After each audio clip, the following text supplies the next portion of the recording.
साथियों, तुलसीदास जी की रामायण में सबसे खूबसूरत जिसे अध्याय कहा गया या फिर कहिए कि एक भाग कहा गया है रामायण का, वो है सुंदरकांड, जिसमें भगवान राम सीता माता को लाने के लिए हनुमान जी के साथ जतन कर रहे हैं कि कैसे श्रीलंका पहुंचा जाए। उस समय श्रीलंका लंका हुआ करती थी, वहां पहुंचा जाए और वहां पर जो भी रावण के द्वारा किए गए कुकृत्य हैं, लोगों के ऊपर जो मानवीय यातनाएं हैं, उन्हें समाप्त किया जाए, लोगों को रावण के आतंक से तो मुक्त कराया ही जाए और माता सीता को वापस लाया जाए।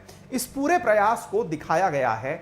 जब आपको ये रामायण के बारे में, मुझे लगता है कि मेरे जितने भी साथी मुझे सुन रहे हैं उन्हें रामायण के अंदर ये भाग अच्छे से पता होगा कि भगवान राम से सीता माता का जो अपहरण हुआ, या ये कहिए कि रावण ने धोखे से जिस प्रकार से माता सीता को अपहरण किया, उस पूरी की पूरी स्टोरी के ऊपर यह रामायण है। और इस रामायण में किस प्रकार से भगवान राम ने एक इंसान के रूप में इस कारनामे को कर दिखाया। कहते हैं कि जब भगवान राम रामेश्वरम पहुंच गए और वहां से श्रीलंका जाने के लिए देखने लगे तो सामने समुद्र था। समुद्र को लांघने के लिए भगवान राम अगर अपने उस दैवीय रूप का उपयोग कर लेते तो शायद समुद्र को सुखा देते, लेकिन समुद्र को ना सुखाने की शर्त उनके मन में थी कि क्यों ना मैं अपने इंसानी रूप को ही बरकरार रखूं। लेकिन जब समुद्र से कई बार विनती करने पर समुद्र ने जब रास्ता नहीं दिया तो भगवान राम ने अपने धनुष से गुस्से में उस जगह को सुखाने का, जैसे ही अपने प्रत्यंचा चढ़ाने का काम शुरू किया, इतनी देर में समुद्र खुद प्रकट हुआ। समुद्र ने अपने द्वारा जो पंक्ति कही वो ये थी कि स नाथ नाथ माने हे भगवान, नील और नल कपि दो भाई, दो वानर हैं, दोनों भाई हैं, लरिकाई ऋषि आशीष पाई, उन्हें उनके यौवन काल में ही ऋषियों का आशीष प्राप्त हुआ था। तिनके परस गिए गिरि भारे, तरहि जल्दी प्रताप तुम्हारे। अर्थात उनके स्पर्श कर लेने से भारी बहारी पहाड़ भी आपके प्रताप से समुद्र पर तैर जाएंगे। माइथोलॉजी में इस बात के बारे में जिक्र है कि नल और नील विश्वकर्मा जी के संतान थी।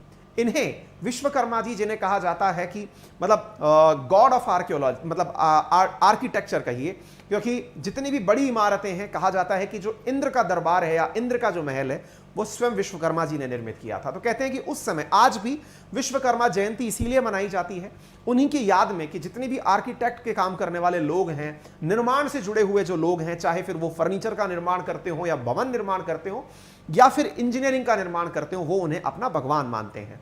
ऐसी स्थिति में उनके पुत्र नल और नील में नल को यह जिम्मेदारी सौंपी गई कि वो ये रास्ता ढूंढें कि यानी कि यहां से हिंदुस्तान से श्रीलंका जाने के लिए, इंडिया से श्रीलंका जाने के लिए जो रूट लिया जाए वो कौन सा हो जहां पर पानी थोड़ा छिछला हो। छिछला का मतलब जहां पर इजीली पुल बनाया जा सके। तो कहते हैं कि भगवान के आदेश के पालना में नल ने उस जगह घूमकर ये जगह ढूंढी कि कहां से बनाया जा सकता है। इसी कारण से वाल्मीकि रामायण के अंदर इस ब्रिज को नल ब्रिज यानी कि नल सेतु कहा गया है। वाल्मीकि रामायण में जिसे आज हम राम सेतु कह रहे हैं, उसमें इन्हें नल सेतु के नाम से जाना गया है। साथियों, नल सेतु जिसे आज आप राम सेतु कह रहे हैं, इस्लामिक जो स्कॉलर्स हैं वो इसे एडम्स ब्रिज कहते हैं। हालांकि इस्लामिक जो मान्यताएं हैं वो बहुत ज्यादा पुरानी नहीं है।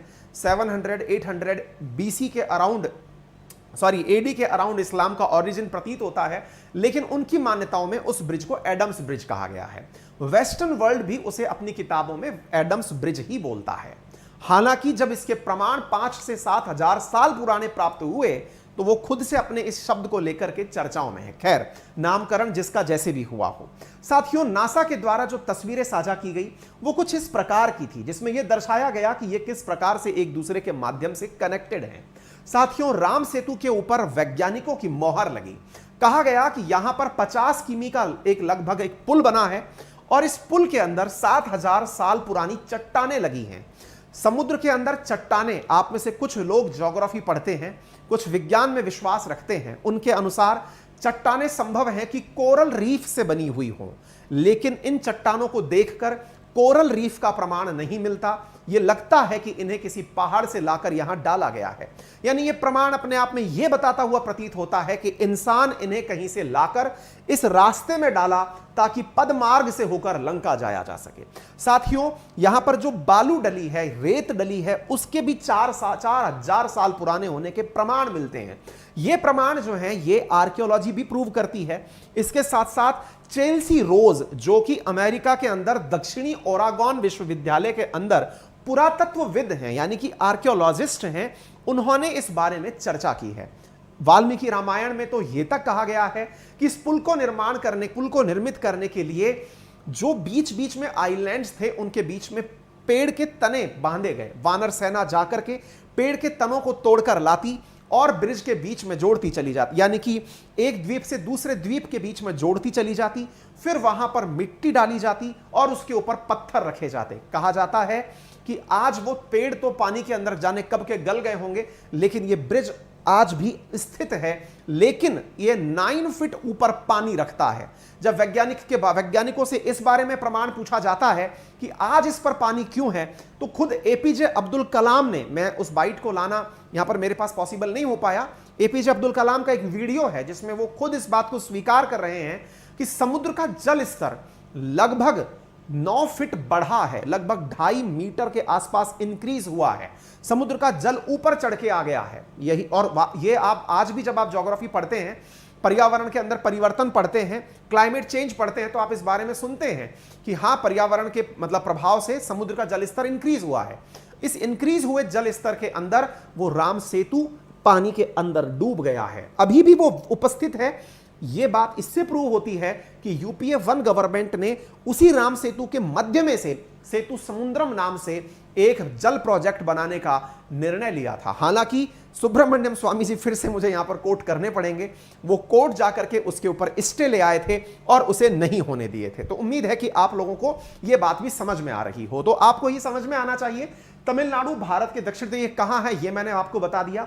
रामेश्वरम द्वीप को ये मन्नार द्वीप से जोड़ता हुआ है। ये रामेश्वरम द्वीप है, ये मन्नार द्वीप है, ये भारत का हिस्सा है, ये श्रीलंका का हिस्सा है। और इस प्रकार से नासा की ये सैटेलाइट इमेज प्राप्त होती है। एक तरफ मन्नार की खाड़ी है, एक तरफ पाक स्ट्रेट है। इन दोनों को जोड़ते हुए साथियों ये जो जगह आपको दिख रही है, यही इसके बारे में आज चर्चा हो रही है। तो उम्मीद है आपको यहां तक की बात क्लियर हो गई होगी। बाकी बातें मैंने आपको यहां पर बताई है। फिर वैज्ञानिकों से इस बारे में सवाल पूछा जाता है कि कुछ पत्थर यहां पर ऐसे भी यूज में आए हैं जिन्हें जो डूब नहीं पाते, इसके पीछे का क्या तर्क है? तो इसके पीछे वैज्ञानिकों का तर्क है कि कुछ ज्वालामुखी से, यानी कि जो इनर सॉइल है अर्थ की, वहां से मतलब अपन पढ़ते हैं ना कि पृथ्वी का जो मेंटल वाला हिस्सा है, वहां से अगर लावा बाहर निकल कर आए, तो उनका कहना है कि कुछ मेंटल्स ऐसे भी होते हैं जिनकी वजह से बनने वाले स्टोन्स शायद ना डूब पाए। ये इनका दूसरा तर्क था। एनीवे, इस पुल के अंदर नल सेतु की संज्ञा दी गई है, ये मैंने आपको बताया। इंटरेस्टिंगली, जो हमारे महाकाव्य में महाभारत है, उसमें भी राम के नल सेतु का जिक्र किया गया है। कहने का अर्थ इन सब बातों से केवल यह है साथियों कि एक ऐसा ब्रिज था लगभग 7,000 साल पहले, जहां से लगभग 5 से 7,000 साल पहले, जहां से इंसान चलकर के लंका जा सकता था। अब ये चलकर जा सकता था, ये जो इंसान था, ये प्रभु श्री राम थे। इस बात को लेकर के बहुत सारी जगह पर अपनी अपनी कहानियां, अपनी अपनी किंवदंतियां हैं। लेकिन सनातन धर्म, हिंदू परंपराओं में भगवान राम से जिनके जीने का अस्तित्व निर्मित होता है, वो इस बात को स्वीकार भी करते हैं और सब इस बात के अस्तित्व से ही भगवान राम को जोड़कर देखते भी हैं। और निश्चित ही जब वैज्ञानिक इस बात की आज व्याख्या करते हैं कि लगभग 7,000 साल पहले यह निर्मित होगा, तो वो कोई दैवीय शक्ति, कोई मानव, आदि मानव कौन रहा होगा जिसके अंदर इतना तर्क, इतनी शक्ति कि वो इन चीजों को कनेक्ट कर दे। तो प्रभु के अलावा ये कोई नहीं संभव कर सकता है, ये वैज्ञानिकों का मत है। कहते हैं 1480 में एक तूफान आया, जिस तूफान के चलते ये एडम्स ब्रिज टूट गया था।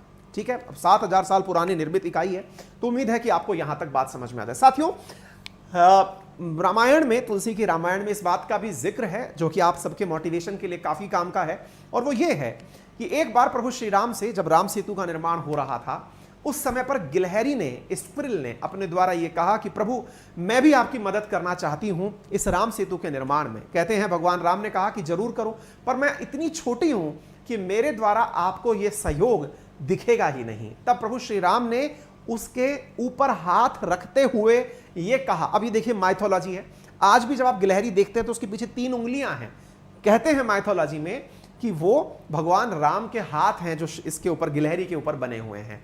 अब देखिए इसमें क्या सत्यता है क्या नहीं, इस बात को फिर तर्क से हम दूर करते हैं, लेकिन केवल एक बात यहां पर ऐसे मोटिवेशन लेते हैं कि यदि तुलसीदास जी ने अपनी रामायण में इस बात को मेंशन किया है तो हम केवल एक बात पकड़ें, और वो ये है कि अगर कोई भी व्यक्ति अपने कार्य को करने लगे, वो ये ना सोचे कि मेरे द्वारा किया गया काम बड़ा होगा या छोटा होगा, उसके काम का महत्व उसके द्वारा काम शुरू करते ही शुरू हो जाता है। यानी कि नो वर्क इज बिग और स्मॉल, कोई काम छोटा या बड़ा नहीं होता। हम अपने मन में अपने हिसाब से चीजों को ऊपर नीचे कर लेते हैं, ये हमारे शास्त्र भी हमसे कहते हैं, हमारे बड़े जो घर के बुजुर्ग हैं वो भी हमसे यही कहते हैं। हम में से बहुत सारे लोग जब जिंदगी की उहापोह में गुजर रहे होते हैं, सोचते हैं कि नहीं मैं ये काम नहीं करूंगा, मैं चाय नहीं बेचूंगा, मैं कॉफी नहीं बेचूंगा, मैं पकौड़े नहीं बेचूंगा। हम जिस जिंदगी के अंदर गुजर रहे होते हैं, उसी बीच में एक चाय वाला प्रफुल्ल बिल्लोरे, जिन्हें मैं अक्सर कोट कर रहा हूं आजकल, वो चाय बेच करके यार अपने आप की कंपनी को मतलब थोड़े दिन में यूनिकॉर्न डिक्लेयर कर ले जाएंगे। कहने का अर्थ यह है काम कोई छोटा नहीं होता, ये इस स्पिरिट से आप सीख सकते हैं।